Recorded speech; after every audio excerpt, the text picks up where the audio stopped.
Radio Kantipur radio राष्ट्रको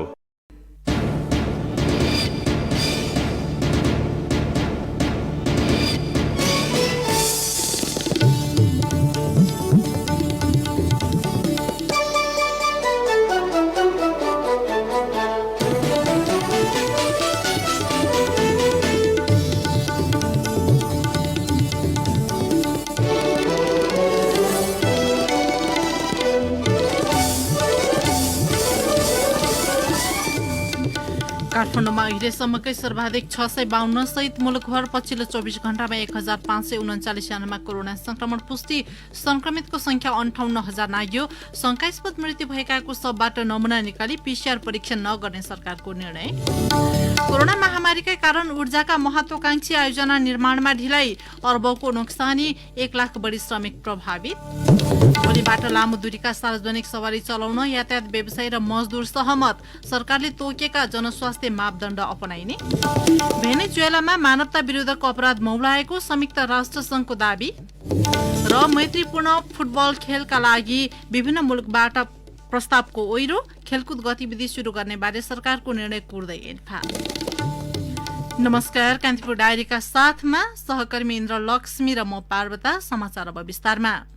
नेपालमा corona virus संक्रमितको संख्या 58,000 नागेको छ। स्वास्थ्य तथा जनसंख्या मन्त्रालयको नियमित प्रेस ब्रिफिङमा प्रवक्ता प्राध्यापक डाक्टर जागेश्वर गौतमले पछिल्लो 24 घण्टामा 1539 जना संक्रमित थपिएसँगै कुल संक्रमितको संख्या 58,327 पुगेको जानकारी दिनुभयो। हालसम्म सक्रिय संक्रमितको संख्या 16,242 रहेको छ। पछिल्लो 24 घण्टामा काठमाडौँ उपत्यकामा मात्रै 737 जनामा संक्रमण पुष्टि भएको छ। काठमाडौँमा सर्वाधिक बढी 652, ललितपुरमा 60 र भक्तपुरमा 25 जना रहेको मन्त्रालयले जनाएको छ। पछिल्लो 24 घण्टामा विभिन्न अस्पतालबाट 1068 जना डिस्चार्ज भएका छन्। यो सँगै हालसम्म संक्रमण मुक्त हुनेको संख्या 41,706 जना रहेको छ। हालसम्म डिस्चार्ज हुने दर 71.05% रहेको छ। पछिल्लो 24 घण्टामा देशभरका प्रयोगशालाहरूमा 10,494 जनाको पीसीआर परीक्षण गरिएको छ। आजसम्म 8,72,274 जनाको पीसीआर परीक्षण भएको मन्त्रालयले जनाएको छ। संस्थागत आइसोलेसनमा 8,541 जना र होम आइसोलेसनमा 7,701 जना रहेका छन्। हालसम्म 7,820 जना क्वारेन्टिनमा रहेका छन्। 26 जनाको भेन्टिलेटरमा र 173 जना आइसियूमा उपचाररत छन्। कोरोना संक्रमणका कारण पछिल्लो 24 घण्टामा थप 8 जनाको मृत्यु भएको छ। स्वास्थ्य तथा जनसंख्या मन्त्रालयका प्रवक्ता प्राध्यापक डाक्टर जागेश्वर गौतमका अनुसार मृत्यु हुनेमा काठमाडौँका 74 र 71 वर्षीय महिला, सुनसरीका 70 वर्षीय पुरुष, कास्कीका 70 वर्षीय पुरुष, सप्तरीका 35 वर्षीय पुरुष, बाराका 46 वर्षीय महिला, काभ्रेका 55 वर्षीय महिला र 41 वर्षीय पुरुष रहेका छन्। यो सँगै नेपालमा कोरोना संक्रमणका कारण मृत्यु हुनेको संख्या 379 पुगेको मन्त्रालयले जनाएको छ।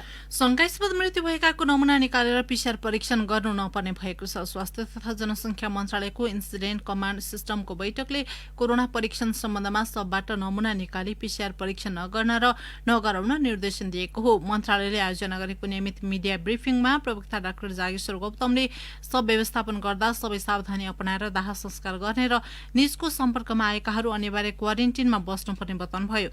उहाँले यस सम्बन्धी निर्देशिका परिमार्जन गर्दै लैजाने पनि जानकारी दिनुभयो। यस्तै मन्त्रालयले सबै प्रयोगशालालाई कोभिड-19 को परीक्षणका लागि लिएका नमुना नेगेटिभ नतिजा आएकाहरू 1 महिना र पोजिटिभ आएकाहरू 3 महिनासम्म स्टोर गर्न निर्देशन दिएको छ।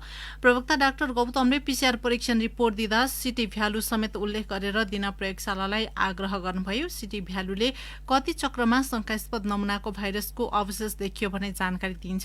मन्त्रालयले क्रिटिकल केयर विज्ञ सहित टोली गठन गरी विभिन्न अस्पतालको सघन उपचार कक्षमा दिएको सेवाका बारे अनुगमन गर्ने पनि जनाएको छ। अब कान्तिपुर सविस्तारको पालो। कान्तिपुर सविस्तार। कोभिड-19ले मुलुकको ऊर्जा क्षेत्रलाई पनि नराम्ररी गाँचेको छ। असार मसान्तसम्म सक्ने लक्ष्य राखिएका आयोजनाहरू निर्माणमा भएको ढिलाइले कम्तीमा 7 अर्ब रुपियाँ नोक्सानी भएको ऊर्जा जलस्रोत तथा सिंचाई मन्त्रालयको प्रारम्भिक आकलन छ। त्यस्तै प्रत्यक्ष अप्रत्यक्ष गरी 1,25,000 श्रमिकले रोजगारी गुमाएका छन्। सँगै आगामी 2 वर्षभित्रमा मुलुकभर विद्युतीकरण गरिसक्ने सरकारी लक्ष्य समेत प्रभावित हुने देखिएको छ। अँध्यारोबाट बिस्तारै उज्यालोतर्फ लम्किँदै गरेको मुलुकमा ठूला साना गरी 3000 मेगावाट क्षमताका जलविद्युत आयोजना निर्माणका क्रममा छन्। यसमा 6 खर्ब लगानी भइसकेको छ। थप 3000 मेगावाट विद्युत थपिने क्रममा छन्। ऊर्जा मन्त्री वर्षमान पुनले 2 वर्षअघि श्वेत पत्र मार्फत 2 वर्षभित्रमा मुलुक विद्युतमा आत्मनिर्भर हुने, 5 वर्षभित्रमा 5000 मेगावाट र 10 वर्षमा कम्तीमा 15000 मेगावाट विद्युत उत्पादन गर्ने महत्वाकांक्षी घोषणा गरेका थिए। तर कोभिड-19ले सरकारी लक्ष्य पूर्ण प्रभावित हुने देखिएको छ। गत आर्थिक वर्ष मात्रै 1000 मेगावाट राष्ट्रिय ग्रिडमा जोड्ने लक्ष्य भए पनि 200 मेगावाट मात्रै विद्युत उत्पादन गर्न सकिएको ऊर्जा मन्त्रालयका सचिव दिनेश घिमिरेले बताए। यो गत आर्थिक वर्षमा हामीले करिब 1000 मेगावाट जलविद्युत हाम्रो प्रणालीमा थप्ने लक्ष्यका साथ अघि बढेका थियौँ र त्यो लक्ष्य यथार्थपरक ढङ्गले अघि बढिरहेको थियो। तर काम हुने सिजनमा जुन महामारीको भोग्नु पर्यो, त्यसले गर्दा हामीले निर्माणको अन्तिम चरणमा पुगेका आयोजनाहरूलाई टुङ्ग्याउन पाएनौँ र 1000 मेगावाटको लक्ष्य यो गत आर्थिक वर्षमा भनेकोमा 200 मेगावाट जतिमा मात्रै हामी कुम्चिन पुग्यौँ। सरकारी र निजी गरी मुलुकको कुल उत्पादन 1400 मेगावाट हाराहारीमा छ। सोलु करिडोर, कोशी करिडोर जस्ता प्रसारण लाइनहरूले पूर्णता पाउन नसक्दा निजी क्षेत्रले उत्पादन गरेका विद्युत पनि राष्ट्रिय प्रसारण लाइनमा जोडिन सकेका छैनन्। सरकारले 2 वर्षभित्रमा सबै क्षेत्रमा विद्युत पुर्याउने लक्ष्य राखे पनि विद्युत वितरण सञ्जाल मुख्य चुनौती छ। करिब 18% जनता विद्युतको पहुँच भन्दा बाहिर रहेको विद्युत प्राधिकरणकै तथ्याङ्क छ। विद्युत उत्पादन बढे पनि प्रसारण लाइन निर्माणमा कोभिड-19 को असरले सरकारी लक्ष्य भेट्न मुस्किल देखिएको हालै मात्रै प्राधिकरणको कार्यकारी निर्देशकबाट बाहिरिएका कुलमान घिसिङले स्वीकारे। 2 वर्षभित्र देशैभरि चाहिँ विद्युतीकरण गर्ने र सबैलाई एक्सेस टु इलेक्ट्रिसिटी दिने भनेका छौँ। तर कोभिडको कारणले अहिले काम गर्न धेरै ठाउँ अवरोध छ, काम गर्न सकिरहेको छैन। प्रसारण लाइनमा पनि काम गर्न सकिरहेको छैन। यो कन्स्ट्रक्सनमा त ठुलो अवरोध छ। 6 महिना डिले हुँदा नै अरबौं रुपियाँको क्षति हुन्छ नै। ऊर्जा उत्पादनमा सरकारी लक्ष्यको तगारो कोभिड-19 मात्र होइन। विद्युत उत्पादनमा निजी क्षेत्र तीव्र रूपमा अघि बढे पनि सरोकारवाला सरकारी निकायको ढिलासुस्ती, अन्तर मन्त्रालयगत समन्वय अभावमा समस्या भएको स्वतन्त्र ऊर्जा उत्पादकहरूको संस्था इपानका अध्यक्ष कृष्ण आचार्यको तर्क छ। समयमा काम हुँदैन। एउटै चाहिँ डेभलपरले सरकारका विभिन्न निकायमा जानुपर्छ। ऊर्जा मन्त्रालय, वन मन्त्रालय, भूमि शहरी मन्त्रालय, गृह मन्त्रालय, स्थानीय विभिन्न किसिमका स्थानीय सरकारहरूमा आएका छन्। स्थानीय सरकार सबैतिरको चाहिँ समन्वय गरेर चाहिँ त्यसलाई कार्यान्वयन गर्न चाहिँ विविध किसिमका कठिनाइहरू छन्। ती कठिनाइहरूलाई सहज गरिदिनु पर्ने सरकारको जिम्मेवारी हो। मुलुकमा उत्पादित विद्युत मध्ये 60% हिस्सा अहिले निजी क्षेत्रको छ। कोभिड-19ले ऊर्जा क्षेत्रमा नकारात्मक प्रभाव पारे पनि विद्युतमा आत्मनिर्भर हुनेमा शंका नरहेको, तर खपत बढाउने मुख्य चुनौती रहेको इपानका पूर्व अध्यक्ष शैलेन्द्र गुरागाईको भनाइ छ। या त देशभित्र उद्योग धन्दा व्यापक रूपमा खुल्ने वातावरण बनाइयोस्, त्यसका लागि हामी जति बिजुली भए पनि हामी उपलब्ध गराउँछौँ। यदि राज्यले देशभित्र बिजुली उपभोग गर्ने र यसको व्यवस्थापन गर्ने काम गर्न सक्दैन भने राज्यले भारतमा हो कि बंगलादेशमा हो कि चीनमा हो कि बाइल्याटरल एग्रिमेन्टहरू जुन गरेको छ त्यसलाई कार्यान्वयनमा ल्याउनु पर्यो। त्यहाँ बिजुली जाने व्यवस्था गर्नु पर्यो। मुलुक विद्युतमा आत्मनिर्भर हुने तर्खरमा रहे पनि आर्थिक समृद्धिको जगमा यसको पूर्ण उपयोग हुन बाँकी छ। विद्युत आपूर्तिको नियमितता तथा विद्युतको पहुँचमा पुग्न नसकेका नागरिकलाई पनि समाहित गर्ने चुनौती पनि कायमै छ। मुलुक लोड सेडिङ मुक्त भए पनि सबै जनतामा यसको पहुँच पुर्याउने सरकारको प्रमुख दायित्व हो। अझ आगामी दिनमा थपिने विद्युतलाई खेर जान नदिई राष्ट्रिय र अन्तर्राष्ट्रिय प्रसारण लाइनमा जोड्नु प्रमुख चुनौती छ। अब थपिने विद्युत नेपालको आन्तरिक खपत भन्दा धेरै हुनेमा कुनै दुविधा छैन। रेडियो कान्तिपुरका लागि अनिल परियार। कान्तिपुर सविस्तार। कान्तिपुर डायरीमा अब ब्रेकको पालो। कान्तिपुर डायरीमा अब बाँकी प्रसङ्ग। झण्डै 6 महिनापछि लामो दूरीको सवारी साधन भोलिबाट चल्ने भएका छन्। नेपाली यातायात व्यवसायी राष्ट्रिय महासंघका महासचिव सरोज सेटौलाले आफूहरू र मजदुरीबीच सहमति भइसकेको र भोलिबाट सरकारले तोकिए बमोजिमको स्वास्थ्य मापदण्ड अपनाएर सेवा दिन तयार रहेको बताउनुभयो। यात्रुले यात्रा अवधिभर मास्क लगाएर यात्रा गर्नुपर्ने, श्रमिकहरूले मास्क, सेनिटाइजर, पन्जा, फेस भाइजर लगायतका स्वास्थ्य उपकरणहरू अनिवार्य रूपमा प्रयोग गर्नुपर्ने लगायतका मापदण्ड अपनाउनु पर्नेछ। उहाँले भन्नुभयो, भौतिक पूर्वाधार तथा यातायात मन्त्रालयसँग आज भएको छलफलमा सवारी चलाउँदा स्वास्थ्य सतर्कता र मापदण्ड सहितको कार्यविधि जारी गर्ने सहमति समेत भएको छ। त्यो आउने बित्तिकै हामी सेवा सुरु गर्छौं। अस्ति बसेको मन्त्री परिषद बैठकले 50% बढी भाडा लिएर सीट क्षमताको आधा मात्र यात्रु बोक्ने गरी लामो दूरीमा सार्वजनिक यातायात चलाउन दिने निर्णय गरेको थियो।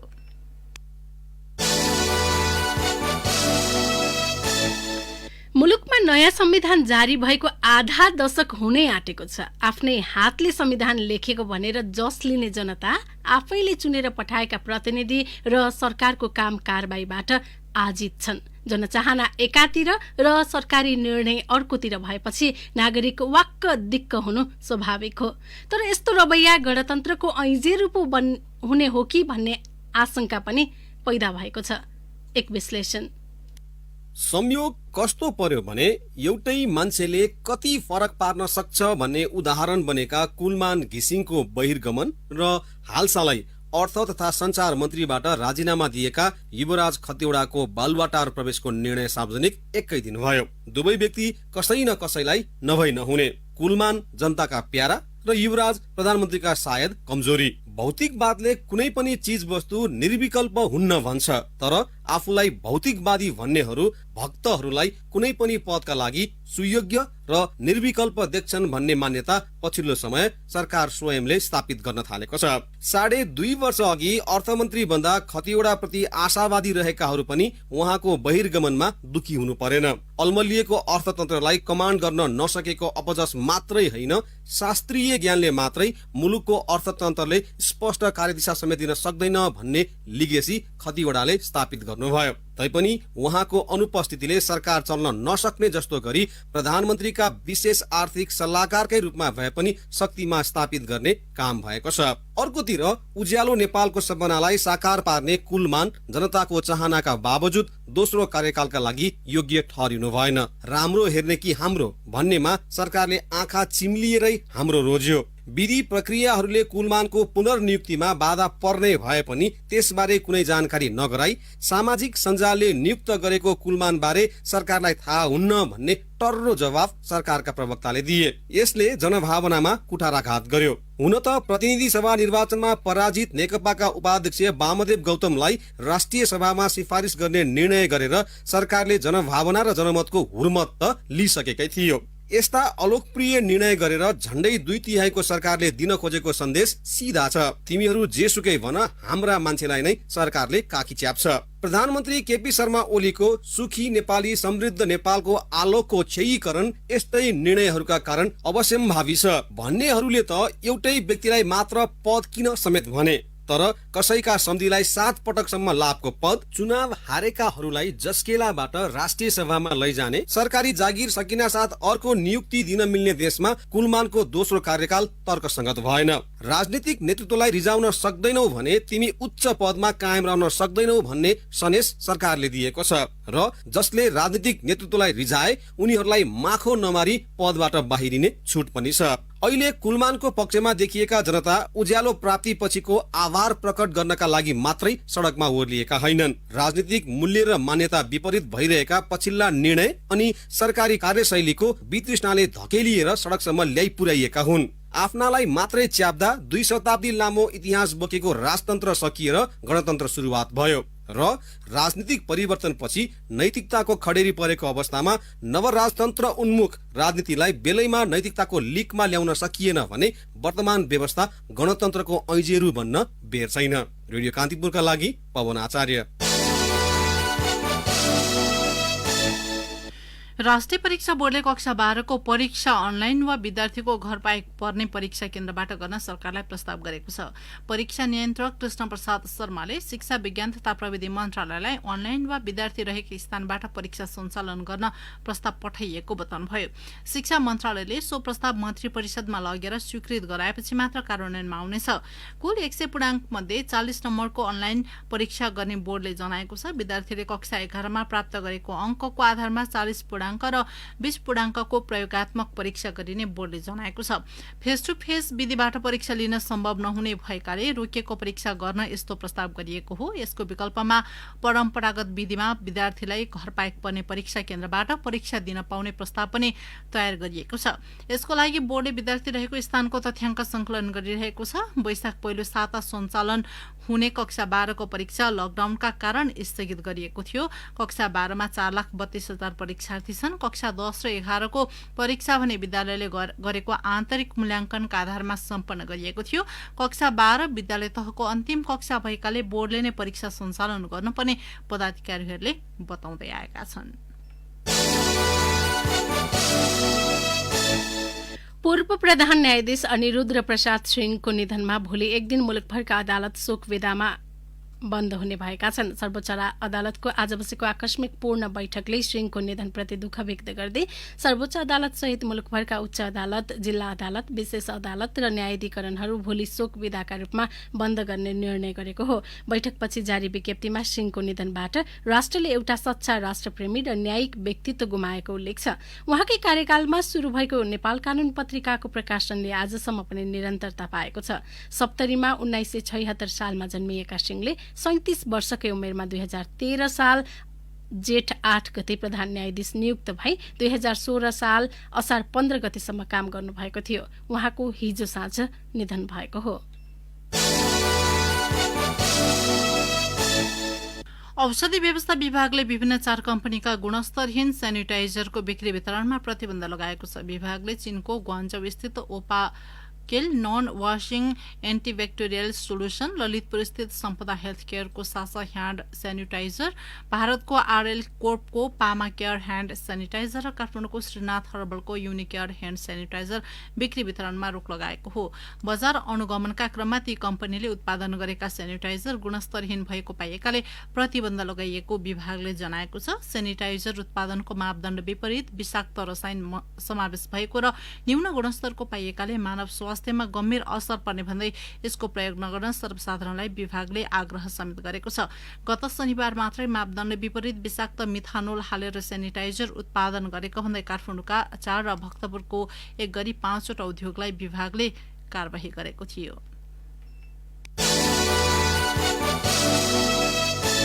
प्राकृतिक प्रकोपको दृष्टिकोणले उच्च जोखिममा रहेको सिन्धुपाल्चोकका 120 बस्ती तत्काल स्थानान्तरण गर्नुपर्ने विज्ञले सुझाएका छन्। जोखिमयुक्त बस्तीलाई तत्काल सुरक्षित स्थानमा सार्न नसकिए थप भयावह अवस्था आउने उनीहरूको चेतावनी छ। बाढी र पहिरोको घटनापछि जिल्ला प्रशासन कार्यालयले विज्ञ तथा सरकारवालासँग गरेको छलफलका क्रममा सरकारवालाले 120 बस्ती उच्च जोखिममा रहेकाले तत्काल स्थानान्तरणको पहल गर्न आग्रह गरेका हुन्। जिल्लामा एकै पालिकाका 15 देखि 20 बस्ती स्थानान्तरण गर्नुपर्ने सुझाव आएको प्रमुख जिल्ला अधिकारी उमेश कुमार ढकालले बताउनुभयो। भौगोलिक अवस्था, नदीले तय गरेको अवस्था तथा जमिनमा फाटेको ढाँचालाई आधार मान्दै जोखिम क्षेत्रको पहिचान गरिएको हो।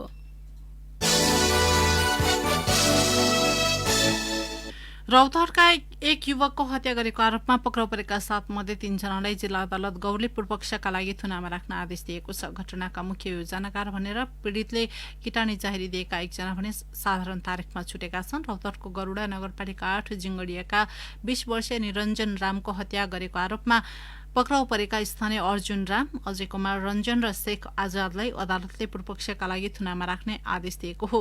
निरञ्जन कार्यरत सहज नर्सरीका सञ्चालक राजाराम शाहलाई प्रमाण नपुगेको भन्दै अदालतले साधारण तारिखमा छाडेको छ। यस्तै सोही घटनामा पक्राउ परेका 19 वर्षीय विवेक राय यादवको उमेरका कारण पुनर्स्थापना केन्द्र पठाउने आदेश दिएको छ। निरञ्जन हत्यामा पक्राउ परेका अर्का सिकेन्द्र पासवानको मानसिक समस्याका कारण तत्काल उपचारका लागि पठाउने र ठिक भएपछि अदालत पेश गर्ने आदेश भएको जिल्ला प्रहरी कार्यालय रौतहटका प्रवक्ता डीएसपी भरत श्रेष्ठले जानकारी दिनुभयो। सो घटनामा संलग्न भएको आरोपमा पक्राउ परेका विजय महराको भने प्रहरी हिरासतमै मृत्यु भइसकेको छ। भक्तपुरको मध्यपुर थिमी नगरपालिका 9 निकोसेरामा एउटै परिवारका 3 जनाको शव भेटिएको घटनामा श्रीमती र छोराको हत्यापछि 36 वर्षीय सुदीप अधिकारीले आत्महत्या गरेको पुष्टि भएको छ। मध्यपुर थिमी 9 निकोसेराका 36 वर्षीय सुदीप अधिकारी, उनकी श्रीमती 34 वर्षीय सम्झना र छोरा 15 वर्षीय सुशान्तको भदौ 26 गते घरभित्रै शव फेला परेको थियो। श्रीमती र छोराको सुतेकै अवस्थामा धारिलो हतियार प्रहार गरी हत्या गरेका सुदीपले विष सेवन गरी आत्महत्या गरेको प्रहरीले आशंका गरेको थियो। प्रहरीको प्रारम्भिक अनुसन्धानलाई पोस्टमार्टम रिपोर्टले पुष्टि गरेको छ। महानगरी प्रहरी वृत्त थिमी प्रमुख डीएसपी ऋषिराम कडेलका अनुसार काठमाडौँ मेडिकल कलेज चाङ्गुनारायण दुवाकोटमा गरिएको पोस्टमार्टमले श्रीमती र छोराको हत्यापछि सुदीपले विष सेवन गरेर आत्महत्या गरेको पुष्टि गरेको हो।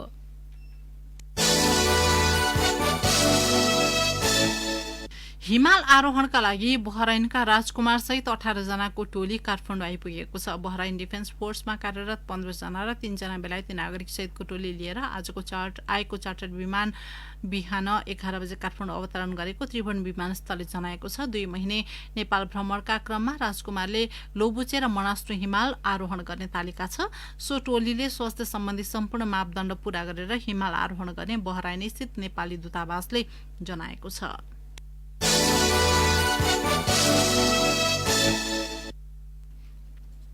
पाँचथरका किसानले यो वर्ष उत्पादन गरेको स्याउ त्यसैखेर गएको छ। पाकेर बिक्री गर्ने सिजनमा यातायात र ढुवानीका साधन नचल्दा 150 परिवारले उत्पादन गरेको स्याउ खेर गएको हो। बिक्री नभएपछि घरेलु रक्सी बनाउन र गाईवस्तुलाई खोले पकाएर खुवाउन प्रयोग गरे पनि सबै उत्पादन खपत नहुँदा किसानले घाटा बेहोर्नु परेको हो। थप विवरणसहित पाँचथर सहकर्मी लक्ष्मी गौतम। स्थानीय किसानले उत्पादन गरेको स्याउको मुख्य बजार सदरमुकाम फिदिम र मेची राजमार्गको पौवा फिदिम क्षेत्रमा पर्ने ससाना बजार नै हुन्। विगतमा केही किसानले इलाम हुँदै झापासम्म पुर्याएर पनि स्याउ बिक्री गर्थे, तर यो वर्ष चैत महिना यता छोटो र लामो दूरीका सवारी र ढुवानीका साधन सञ्चालन नहुँदा उत्पादन खेर गएको स्कुल डाँडाका किसान मान बहादुर मुखियाको गुनासो छ। अब यो पहिला त त्यो गाडी चल्दाखेरि बिक्थ्यो, अहिले ठुलो गाडी नआए, यो नआएपछि बिक्ने कुरो पनि भएन। अब फेरि हाउरी एकतिर त्यही लाग्यो, पानी बढी भइदियो, त्यो भएका अहिले चाहिँ बन्द छ। सवारी साधन चल्दा मेची राजमार्ग भएर विभिन्न ठाउँबाट पाँचथर आउने र फर्केर जाने यात्रुले ठूलो परिमाणमा स्याउ खरिद गरेर लैजाने गरेका थिए। यो बाहेक किसान आफैले सदरमुकाम फिदिम, इलाम र झापासम्म पुर्याएर बिक्री गर्ने गरेकोमा यो वर्ष उत्पादनको मुख्य सिजनमै स्थानीय प्रशासन र नगरपालिकाले लकडाउनलाई निरन्तरता दिएकाले बिक्री नै गर्न नपाएको अर्का किसान धन बहादुर गुरुङको भनाइ छ। यहाँ विद्यालयको क्याचमेन्ट एरिया 141 घर छ। 141 घरमा चाहिँ प्रत्येक घरमै छ, धेरै थोरै दियोस् स्याउ हरेकमा छ। उहाँहरूलाई बजारको आवश्यक छ। स्थानीय कान्छी दोकान, स्कुल डाँडा, स्याउ डाँडा र डोजर डाँडामा मात्रै 150 घर परिवारले स्याउ खेती गर्दै आएका छन्। बोटले धान्नै नसक्ने गरी स्याउ फले पनि बिक्री नहुँदा आधा भन्दा धेरै उत्पादन भुइँमै झरेर कुहिएको छ भने उत्पादनको केही अंश मदिरा रक्सी पार्न र सुँगुरलाई खोले पकाउन प्रयोग हुन थालेको छ। डोजर डाँडाका अर्का किसान दुर्गा बहादुर मुखिया, गुल्लो खालको स्याउ दियो भने चाहिँ गाईले अलिक धेरै दुध दिने गर्छ होइन। यो अमिलो खालको दिन चाहिँ दुध घट्ने गर्छ। त्यही भएर अमिलो जति सुँगुरलाई दिने गर्छन् र धेरै छ भने यसो 2-3 दिन लाग्छन्। यसो माछा सर्चा लाएर त्यसपछि ड्रम हालेर रक्सी बनाउँछ। फिदिम क्षेत्रमा 2040 को दशकदेखि स्याउ खेती सुरु भएको हो। विभिन्न 5 प्रजातिका स्याउ फल्ने यस क्षेत्रका किसानले विगत वर्षहरूमा बिक्री बापत प्रति परिवार 1 लाख रुपैयाँसम्म आमदानी गर्दै आएका थिए। रेडियो कान्तिपुरका लागि लक्ष्मी गौतम, स्कुल डाँडा, फिदिम, पाँचथर। कान्तिपुर डायरीमा पुनः ब्रेकको पालो। कान्तिपुर डायरीमा अब आर्थिक प्रसंग। भारतले प्याजको निर्यातमा प्रतिबन्ध लगाएसँगै नेपालमा यसको मूल्य ह्वाते बढेको छ। भारतले निर्यातमा रोक लगाएसँगै नेपालमा व्यापारीहरूले प्याज लुकाएर कृत्रिम अभाव सिर्जना गरेपछि मूल्य बढेको हो। प्याजको मूल्य अचाक्ली बढेपछि उद्योग वाणिज्य तथा आपूर्ति मन्त्री लेखराज भट्ट काठमाडौँ महानगरपालिकाको बेग्ला बेग्लै टोलीले बल्खु तरकारी बजारमा अनुगमन गरेका थिए। महानगरपालिका अन्तर्गतको कृषि विभाग प्रमुख हरिबहादुर भण्डारीका अनुसार वाणिज्य आपूर्ति तथा उपभोक्ता संरक्षण विभाग, प्रहरी र उपभोक्ता अधिकार कर्मी सहितको टोलीले बजार अनुगमनका क्रममा कालोबजारी गर्ने 2 व्यवसायीलाई प्रहरीको जिम्मा लगाइएको छ। बल्खुका 5वटा होलसेल पसलमा अनुगमन गर्दा 55 रुपैयाँमा खरिद गरेको प्याज 120 रुपैयाँसम्ममा बिक्री गरेको पाइएको उहाँले जानकारी दिनुभयो। खरिद बिल मूल्य सूची नराखिएको कसुरमा ती फर्मलाई थप कारबाहीका लागि वाणिज्य आपूर्ति तथा उपभोक्ता संरक्षण विभागको जिम्मा लगाइएको उहाँले जानकारी दिनुभयो। यस्तै चुली सगरमाथा इन्टरप्राइजेस र एसके सप्लायर्सका सञ्चालकलाई पनि कालीमाटी प्रहरीको जिम्मा लगाएको उपभोक्ता अधिकार अनुसन्धान मञ्चका अध्यक्ष माधव तिमसिनाले जानकारी दिनुभयो। सञ्चालक एउटै भए पनि 2-3 फर्म बनाएर कृत्रिम अभाव गरेको र चुली इन्टरप्राइजेसमा 200 तथा एसके सप्लायर्सले 19 बोरा प्याज लुकाएर राखेको भेटिएको उहाँले बताउनुभयो। धितोपत्र बजार आज सामान्य अङ्कले उकालो लागेको छ। बजार परिसूचक नेप्सी आज 5.36 अङ्कले उकालो लागेर 1541.40 बिन्दुमा पुगेको छ। नेप्सीमा सुधार देखिए पनि कारोबार रकममा भने अघिल्लो दिनको तुलनामा 24 करोड रुपियाँले गिरावट आएको छ। हिजो 4.47 अङ्कले ओह्रालो लागेको नेप्सीमा 2 अर्ब 11 करोड रुपियाँ बढीको कारोबार भएको थियो। नेप्सीमा आज कारोबार भएका ब्याङ्किङ बाहेक बाँकी सबै कम्पनी समूहको उपसूचक उकालो लागेको हो। सबैभन्दा बढी होटल कम्पनी समूहको उपसूचक 142.81 अङ्कले बढेको छ।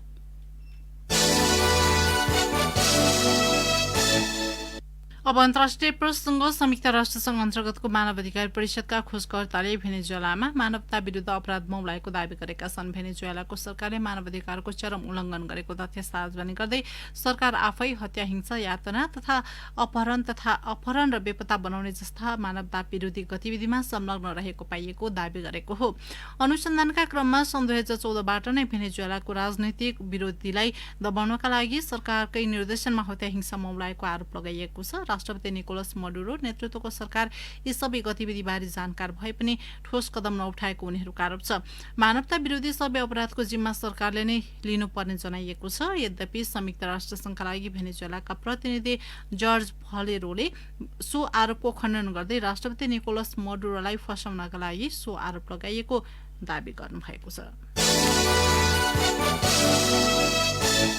इजरायल, संयुक्त अरब एमिरेट्स र बहराइन बीच ऐतिहासिक सम्झौता पत्रमा हस्ताक्षर भएको छ। इजरायलसँगको सम्बन्ध सामान्य बनाउन 2 मध्यपूर्वी मुलुकले सम्झौतामा हस्ताक्षर गरेका हुन्। त्यसका लागि अमेरिकाले मध्यस्थता गरेको थियो।